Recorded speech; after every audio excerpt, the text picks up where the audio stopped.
За өнөөдрийн бидний лекцийн сэдэв бол шугшийн Алтай Монгол улс гэсэн сэдвийг сонгож авсан. Яг энэ сэдвийг сонгож авах болсон бэ гэхээр 3 үндсэн шалтгаан байна гэж би ойлгож байгаа. За энэ 3 үндсэн шалтгааны нэг нь болохоор Алтай бидний нийтийн гэр гэсэн олон улсын зохицуулах зөвлөл 2003 оноос хойш үйл ажиллагаа явуулж байгаа. Энэ Алтай бидний нийтийн гэр гэсэн Алтан өндөр улсыг 4 улсыг хүрээлэн 4 талд нь оршин байгаа 4 гүрэн Оросын холбооны улс, Монгол улс, Бүгд найрамдах Хятад улс, Бүгд найрамдах Казахстан улс улсын 4 субъект энэ олон улсын зохицуулах зөвлөлийн бүрэлдэхүүнд байдаг. Энэ нь болохоор Оросын холбооны улсын Алтай хязгаар, Алтай Бүгд найрамдах улс, Монгол улсын Баян-Улгийн аймаг, Ховд аймаг, Бүгд найрамдах Хятад улсын Шинжаан уйгурын өөртөө засах орон, Бүгд найрамдах Казахстан улсын Дорнод Казахстан зэрэг 6 субъект энэ Алтай бидний нийтийн гэртээ эв найртай амьдарч гадаад харилцаагаа яг энэ олон улсын зохицуулах зөвлөлийн хүрээнд гадаад харилцааныхаа ажлыг явуулдаг гэж хэлж болно. Ийм учраас бид нар бас энэ би Алтай гэдэг нэрийг оруулсан байгаа юм. Хоёрдугаарт нь хөдөөж хон хөгжлөөр Алтай хязгаар бол Орос орондоо тэргүүлдэг. Тэрч байтугай Живица России гэж нэрлэгддэг. Хөдөө аж ахуйн газар тариалангийнхаа чиглэлээр хөдөө газар тариаландаа тариалж байгаа бүтээгдэхүүнийхээ чиглэлээр Орос орны хөдөө аж ахуйн бүтээгдэхүүнээр хангаж байгаа чиглэлээрээ бол Алтай хязгаар хамгийн тэргүүн байрыг эзэлдэг учраас тэгээд хөдөө аж ахуй зонхирдог учраас би манай Монгол оронтой тэр дундаа баруун Монголтой бол их ижил төстэй гэдэг утгаар нь 2 дугаар шалтгааныг сонгож авсан.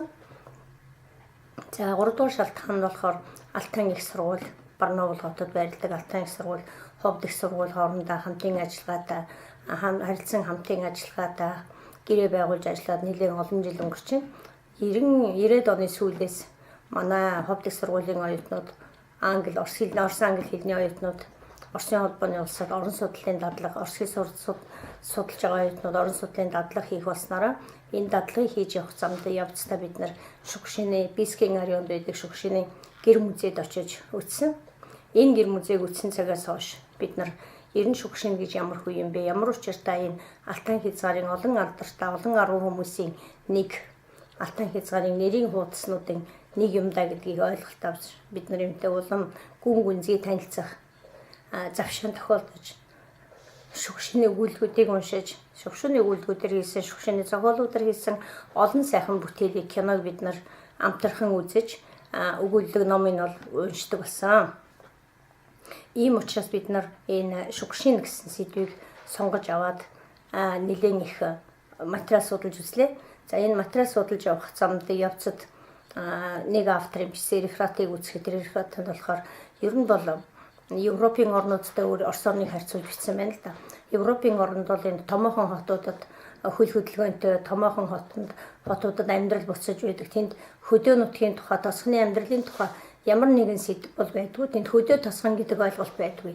Тийм учраас зөвхөн энэ дэлхий дээр Оросын уран зохиолд хөдөө тосгоны тухай сэдв бол зөвхөн ганцхан Оросын уран зохиол байдаг, өөр хаач байхгүй гэж бичснийг уншаад би гайхсан. Тэгээд ер нь би энэ автортай санал нийлэхгүй байна. Тэгээд энэ үнэндээ би бас энэ автортай санал нийлэхгүй байгаа шалтгаанаа бас гаргаж хэлье гэж бодоод энэ сэдвийг сонгож авсан юм. За мэдээж Монгол орн гэдэг бол нүүдлийн орн, Төв Азийн цээжинд оршдог нүүдлийн соёл иргэншилтэй ийм улс орн. Мэдээж нүүдлийн соёл иргэншилтэй улс орн гэдэг бол хөдөө аж ахуй эрхэлдэг, мал аж ахуй эрхэлдэг ийм орн учраас хамгийн гол нь Алтай хязгаартай хөдөө аж ахуйн чиглэлээр маш их ижил төстэй гэдэг утгаараа бол их ойр сэдв гэж би энэ сэдвийг сонгож авсан. За энэ тухай мэдээж Оросын уран зохиолд энэ сэдв олон төрөл жанр байдгийн нэг нь хөдөө тосгоны амьдралыг харуулсан энэ төрөл бол онцгой нэг байр суурийг эзэлдэг. Үүнтэй ялгаагүй хөдөө Монголын уран зохиолд ч гэсэн бас энэ сэдв бол зохиолох сэдвийг эзэлдэг.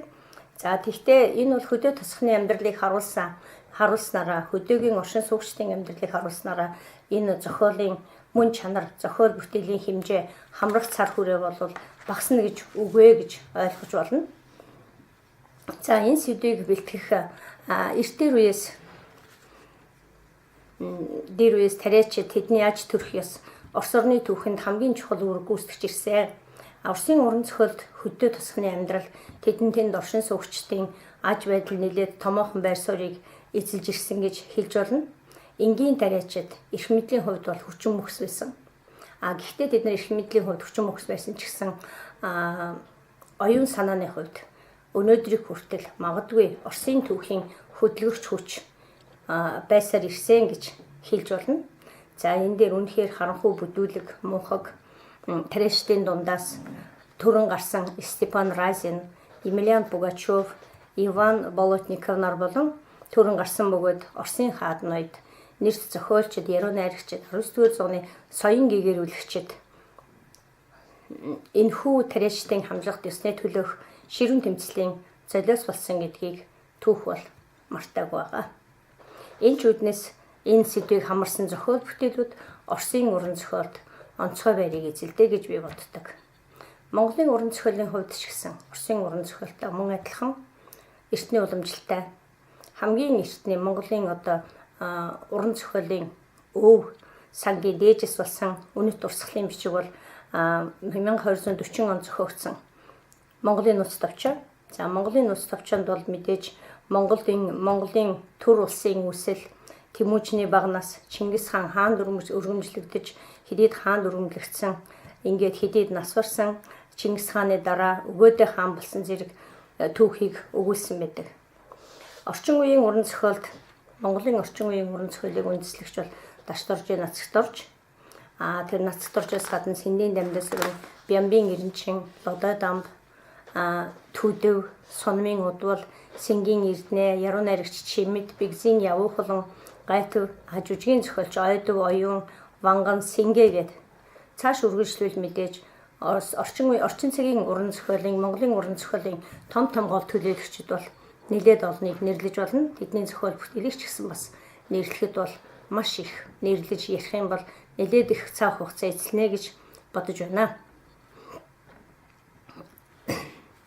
За Оросын орчин үеийн уран зохиолын гол уран зохиолын төлөөлөгчид мөн хөдөөгийн тухай, тосхны амьдралын тухай, тосхонд оршин сууж байгаа хүмүүсийн аж байдлын тухай, Оросын соёлын тухай бол бичиж байсан нэлээд олон зохиолч одоош мэдээж бичсээр байна.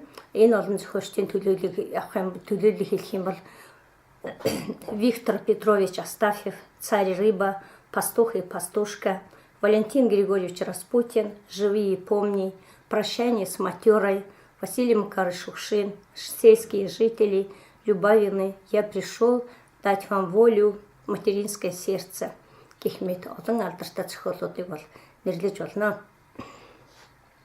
20-р зууны Оросын алдартай зохиолч, жүжигчин, кино найруулагч, хөдөөгийн бодит амьдралын уран үгийн дархан энд болохоор уран үгийн дархан кузнец сельской словесности из действительности гэж нэрлэж болохоор Василий Макарович Шукшин онцгой байрыг эзэлдэг, тэргүүн байрыг эзэлдэг Алтай нутагт гэж хэлж болно.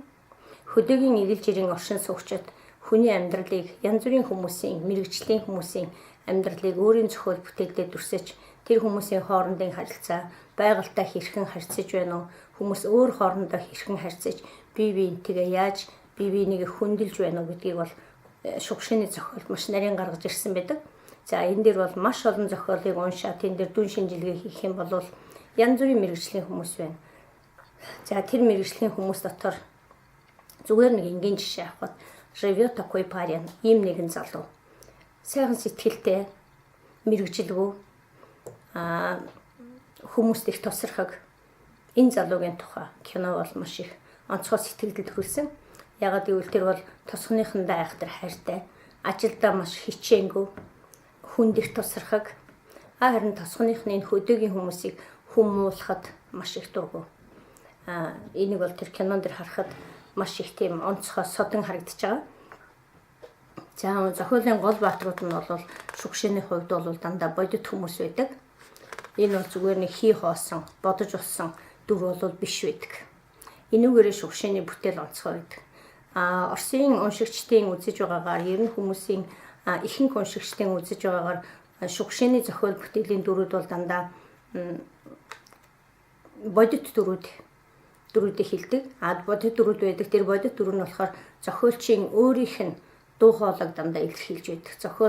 Зохиолч инлиш шаналл их нутгийнхаа тухай юу бодож байна уу? Их нутг нь юугаар юу хэрэгтэй байна уу? Энэ тухай бол зохиолч дандаа өөрийнхөө хүсэл бодлыг дандаа жүж өөрсдийнхээ өөрийн зохиолын гол баатруудаараа илэрхийлэн гаргаж ирдэ гэж хэлж болно. За энэ дээр бас нэг юуг аваад үзэхэд бас нэг жишээ авч үзэхэд материнское сердце эхийн сэтгэл гэдэг энэ зохиолд болохоор ганц хүүтэй ээж хүүхэд нь хурим хэрэгж байгаа. Утгагүй хүүхдийн хурим болгож байгаа учраас мөнгө байхгүй. Тийм учраас гахагаа нядлаад гахааныхаа өхийг Орионы төв орж зархаар хүн явж байгаа. Ингэж явхад бол тэр Орионы төвийн одоо нэлээд залтай хоёр хүүхэнд яаж хүн дээрэмдүүлж гинөө, яаж тэр хүүхнүүдэд хуурагдаад хамтарч арх уугаад гэрт нь очоод маргааш нь өглөө босоод гудамжинд согтуу хөвтчихсэн тухай. Эннээсээ болоод өөрөө хүүхэд бол залуу Витка Браз Виктор Борзенков өөрөө бол 10 рублээ маш талд хураасан байсан. За хэрэг болох тохиолдолд одоо дараа нь хэрэг болоход хэрэглэнэ гэж одоо далд хийсэн 10 рублээ гаргаад хуурандаа төрмөхлөгтө очиж нэг шил вино аваад вино уугаад согтоод өчигдөр одоо алга болсон 150 рубль байхгүй болсон. Энэ одоо сэтгэлийнхээ хүнд шаналлыг гудамжаар явж байсан залуучуудад гаргаж зодолдож нөгөө хүмүүсийг зодож нэгийг нь болохоор одоо баг гавлын ясан цуурлалтаа гэсэн онцтойгоор имлэгт хүргэгдэж Викторыг болохоор Орионы имлэг рүү Орионы цагдаагийн газар руу авч яваад мөрдөн байцаах газар хорж байгаа. Ингэж хоригдож байгаа хүүтэйгээ уулзах гэж эхийн тэмүүлж байгаа тэмүүлэл хүн болгонтой уулзаж ямар ч үнээр хамаагүй би хүүгээ шоронгоос гаргаж авъя. Одоо ер нь явдаг газар нь миний хөл хүрдэг газар л одоо би явъя гэсэн энэ эхийн сайхан сэтгэлийн тухай энэ өгүүлэгт өгүүлдэг. Ер нь бол Оросын уран зохиол ямар ч уран зохиол аавын дүр голдуу хүүгийн хүмүүжлэлтэй холбоотойгоор гардаг байсан бол энэ өгүүлэгт ээж хүү хоёрын хоорондын харилцааг дүрсэлснээрээ илүү онцлогтой байдаг гэж хэлж болох юм аа. За ингээд өнөөдрийнхээ юг дуусгая.